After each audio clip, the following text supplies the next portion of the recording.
friends, it's Mrs. Crank. Today I'm going to be showing you two different projects. One of them is a bookmaking project, and I actually have two different styles of books that you can make. So I will be showing you both of those. And I also have a bubble painting project that I will be showing you. You can do this first before you make your book and decorate your book cover with this technique.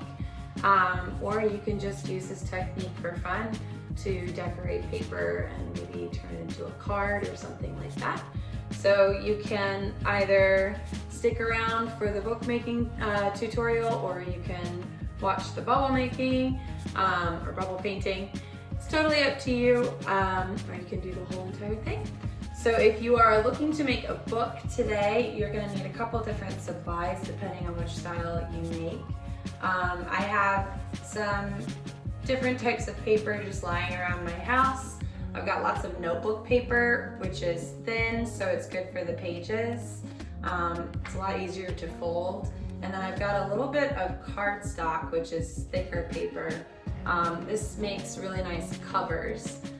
So if you can find some thicker paper for your cover, that would be awesome. Of course, we kind of just use what we've got. You're also welcome to use recycled paper. So if you have some old newspapers or things like that, you can always draw and paint over top of that, and that could still make a really fun book.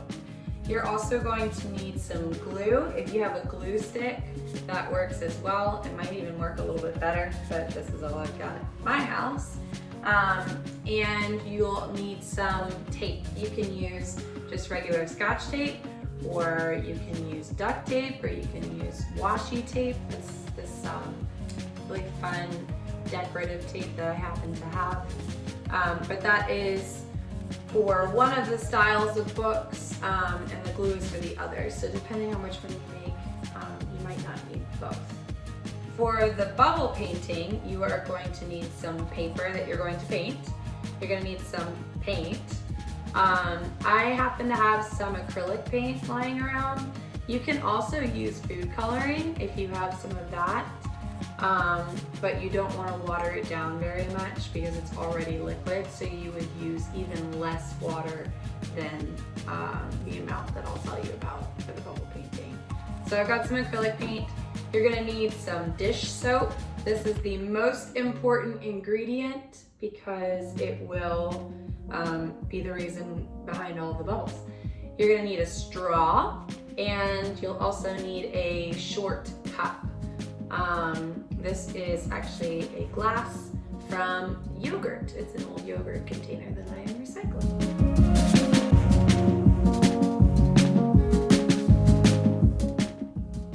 Once you've gotten your bubble solution mixed and it's looking not too watered down, you can go ahead and get ready to start painting your paper. I have a piece of paper that I've cut down, and it's not too much bigger than the cup that I'm using. I've actually already used this to make my other bubble painted papers, so you can see that it's kind of been stirred up a little bit. You want to make sure that you don't have too much water in your solution, otherwise it's just going to spray all over the paper, or it won't bubble up enough. I definitely have a lot more soap in my cup than anything else, because I want the bubbles to start to build and then sit on the paper. So you definitely want to make sure that you've got your space covered, especially if you're using acrylic paint, which is the only paint I happen to have around, or food coloring. If you use food coloring, then you definitely want to use no water, because it's already going to be very liquidy, or you could use like the tiniest amount of water. You might have to experiment with different amounts before you get the right consistency. So what you want to do is hold your cup just a little bit over your paper, and you're going to blow in your straw, and it's going to start to build a huge mountain of bubbles, and you want to sort of move your cup around so that the mountain of bubbles sits right on your paper. So I'm gonna go ahead and go for it. Yay! Okay, so I'm starting to get a bunch of bubbles building up out of the cup. Once you get this, you're gonna keep going until it starts to grow a little bit.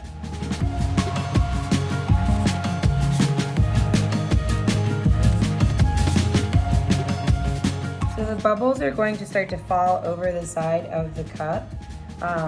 You want to be careful not to tilt the cup too much, or it's going to pour paint directly onto your paper. But you want to just keep blowing so that they grow over the side of your cup and start to touch the paper.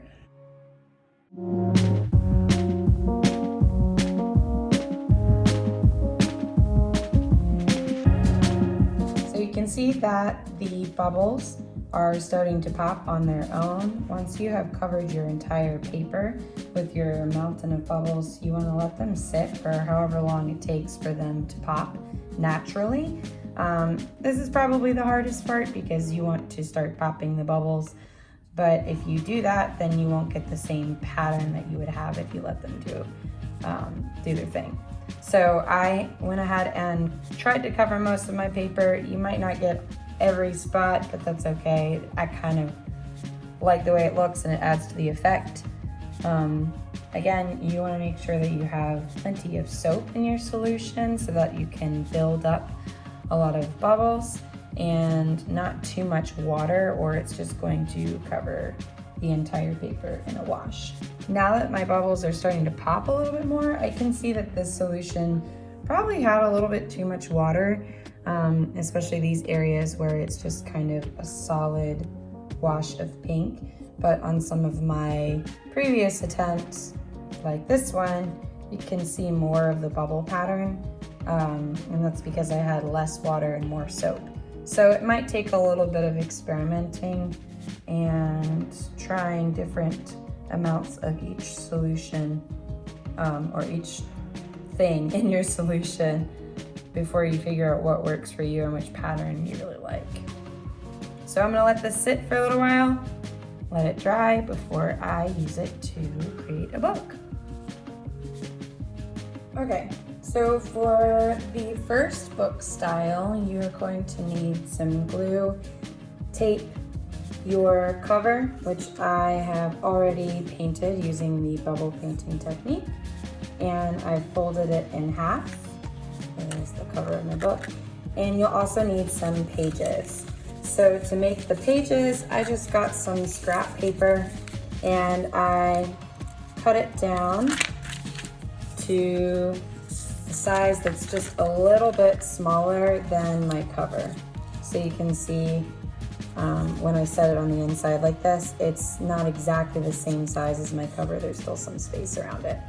So I cut a bunch of pieces of paper to the same size, and then I went ahead and folded all of them in half already. So here are all of my pages. So what we're going to do is we are going to be attaching each page together with some tape. You won't need your glue until the end to attach your pages to your inside cover. So I'm going to take my first set of pages, and this part right here is the crease or the fold. I'm going to set it down on my table with the crease on the right side, just like that. And then I'm going to take my next set and I'm going to lay it right next to it with the crease touching the other set of pages, just like that. So you can see that they open up on the outside edges like that. So I'm gonna have them sitting right next to each other, try to match them up as closely as possible. And then I'm going to take a little piece of tape and I'm going to lay the tape right there in the middle, attaching the two pages together. So one of the reasons why I'm using this washi tape is because I happen to have it lying around, but also because it is kind of a fun decorative tape with a cool pattern. It doesn't have to be a perfect tear. If you wanted to, you could cut this off, but I like the way that it looks, kind of handmade. So I'm just going to hold them down with my fingers and do that. So I now have my first set of pages. What I'm going to do next is I'm going to take this side and I'm going to turn it and just run my finger along that edge right there to make sure that it's creased on the tape. So I'll fold it over and then I'm going to get the next set of pages and do the exact same thing. Line it up as carefully as I can, get another piece of tape and stick it down right down the middle. So I'm going to do a quick video so you can see what it looks like when it's all finished.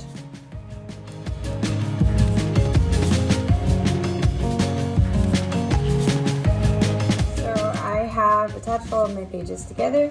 You can see right here along the spine of my book, the tape is kind of showing through. But if I open it up and flip through, I've got some pages where the tape shows and then some full pages where you can't see it. But I essentially have my book. Everything is all attached and you've got quite a few pages that you can work with this style of a book. So the last thing that I'm going to do is I'm going to go ahead and attach the cover. So to do that, I'm going to go ahead and take my piece of paper, the bubble painted paper that I started with, and I'm going to grab my glue. I don't want to use too much glue, especially since I'm using this liquid Elmer's glue and it takes a while to dry. Also, these pages are kind of thin, so I don't want the glue to soak through and have everything stick together. So what I'm going to do is I'm going to take my little book and I'm going to start on the front. I don't want to put glue on here because this is smaller and I might end up using too much and it'll all just be a big mess. So I'm going to use just a couple tiny dots. In our art classroom, we would normally say dot, dot, not a lot. So I'm just using a couple dots going all the way down, maybe one in the middle, like 2 or 3, just for good measure. So I've got this part ready to stick down. I'm going to line it up with the cover, the crease in the middle, and then I'm just going to very carefully push it down onto the cover paper. So I'm gonna take my fingers and kind of run it over just to make sure it's stuck down really well before I start messing with it. All right, that should be good for now. I can open it up and check really carefully. Awesome, so you can see that it's stuck down pretty well. I'm gonna go ahead and run my fingers over it just one more time. All right, and then I can go ahead and flip to the back and I'm gonna do the same thing. It's a little easier now that the front part is stuck down. So 1, 2, 3, 4, 5, 6. A little bit in the middle. And I'm just going to take this and stick it down, just like that. Whoops, a little bit too much glue, that's okay. So now what I would want to do while this liquid glue is still drying is probably leave my book propped open while it's drying. If I close it all up and set it off to the side, then it's going to stick all of the pages together and that's no good. So you can clip these pages together with a paper clip if you want and just leave it sitting out to dry for a little while. Or you can just, kind of set it off to the side just like this. But once it has dried, you can give it a little squeeze like that so that it all kind of comes together and then you've got your book. So that's style number 1. I'm gonna go ahead and show you style number 2. So for style number 2, you will need your glue still so that you can attach it to your cover. This is another piece of cardstock that I've painted with the bubble painting technique and folded in half. You're also going to need a pair of scissors. I forgot to mention that earlier. And for this one, for your pages, you are going to need just one full sheet of paper. So I have not cut this down into smaller pages. I just have one big sheet of paper. This style is a little bit trickier because it involves some folding. So you might need to watch the video a couple of times before you feel like you've mastered it. Or you can always just use style number one if that's easier for you. So the first thing you're going to do with your paper is you're going to turn it so it's horizontal or side to side. And you are going to fold it carefully in half. I'm going to match up the corners carefully. And then I'm going to crease this side, just like that. So I folded it in half. Now I'm gonna go ahead and fold it in half again. So I'm gonna take the bottom and bring it up to the top. Match up the corners and carefully crease, just like that. Then I'm gonna go ahead and fold it in half one more time. So I'm gonna take this side, bring it over here. Try to match up the corners as best as you can and crease. So there we go. Next, I'm going to go ahead and open the entire thing. So we're back to the beginning. You should see 8 rectangles on your paper. 1, 2, 3, 4, 5, 6, 7, 8. So the next thing we need to do is we need to make a cut along this line right here in the middle. We're not going to go all the way to the ends or that would chop this paper in half, but we're going to make a cut right here in the middle. So to do that, we are going to take our paper and fold it in half just like we did the very first time. So we're going to take this side and we're just going to bring it back over like that. Okay? So now you see this little line right here. We're going to take our scissors and make sure you are on the creased side, not on this open side. So on the side with the crease or the fold, you're going to take your scissors and you're going to cut right on that line and then stop right there. You don't want to keep going or you would chop your paper in half. So we're going to cut right there and stop once you get to that crease. Next, we are going to open it back up very carefully. So you can see we've got that cut in the middle. And we are going to take our paper this time and fold it in half, hot dog style, or along that horizontal line. So I'm going to take this and carefully fold it down and push like that.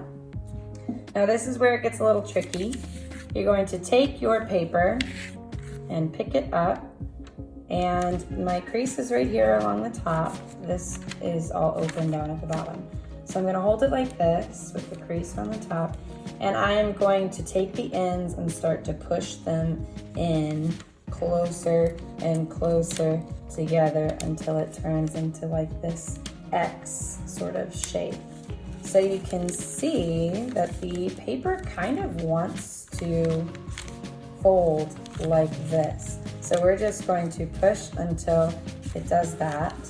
And then we're just going to let that happen. So I'm going to take this and I'm going to set it carefully down on my table and I'm just going to smush it like that. Okay? So I now have pages. To make sure that they turn properly, I'm going to take this bit and fold it back and forth and kind of crease it so that it can move like that. I'm going to take this one and do the same thing, fold it over like that, crease it, and then I'll do the same to this last page. And like this. run my fingers along the crease a couple times until I've got my book. So you can see there are still some spots where there's like an opening. And then underneath on the bottom, this whole entire thing is open. I'm going to take this couple of pages and then I'm going to now glue it inside of my cover. So with this book, you might have noticed we don't have nearly as many pages as this style number 1, but it's kind of nice because you don't need as much paper to make it. So I'm going to take my glue, just like the first one. I'm going to put a couple of dots on the first page, line it up in the middle, and bring the cover up and smush it down on there. Then I'm going to do the same thing to the back. Do a couple dots of glue. That's a lot. And I'm going to take the back cover, lift it up, and make them meet and smush that down as well. I'm going to close it all up and smash it a little bit. And then just like the first one, I would want to let this sit open to dry. So you definitely have less pages to work with, and you've got this opening here, which is still pretty cool. You can see this unfolds to our original shape. So you don't want to mess with it too much, or you might forget how it folded back up. I hope you enjoyed the bubble painting and bookmaking tutorials today. There are lots of things that you can use your books for. You could turn it into a mini sketchbook, or you could even write a story in it. You could use the bubble painting to make cards, or you could even write in one of your books and send it as well to someone that you haven't been able to see in a while. If you haven't gotten a chance to watch any of the other art tutorials, make sure to check them out. And if you would like to share any of your creations with me, make sure you comment on the blog. I miss all of you very much, and I hope you're doing well, and I hope you are creating lots of art. See you later.